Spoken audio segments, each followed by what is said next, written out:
मुलांना मोबाईलची सवय आहे, त्यांचा स्क्रीन टाईम वाढतो आहे याची ओरड पालक करताना दिसतात. मात्र घरातील सदस्यांचं निरीक्षण करूनच मुलं शिकत असतात. घरातील सदस्य जर मोबाईल तासनतास पाहत असतील तर अर्थात मुलाला आपल्याकडे कोणाचंही लक्ष नाही असं वाटू शकतं आणि मोठी माणसं करतायत म्हणजे मोबाईल बघणं योग्यच असणार असा त्यांचा समज होऊ शकतो.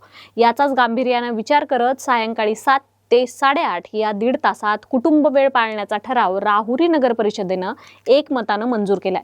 शनिवारी 7 फेब्रुवारीपासून या ठरावाची अंमलबजावणी करण्यात आली आहे. संध्याकाळी सायरन वाजला की पालकांनी टीव्ही, फोन बंद करून तो वेळ मुलांसोबत घालवणं बंधनकारक करण्यात आलंय. पालक आणि मुलांमधील संवाद टिकून ठेवणं हा त्यामागचा उद्देश आहे.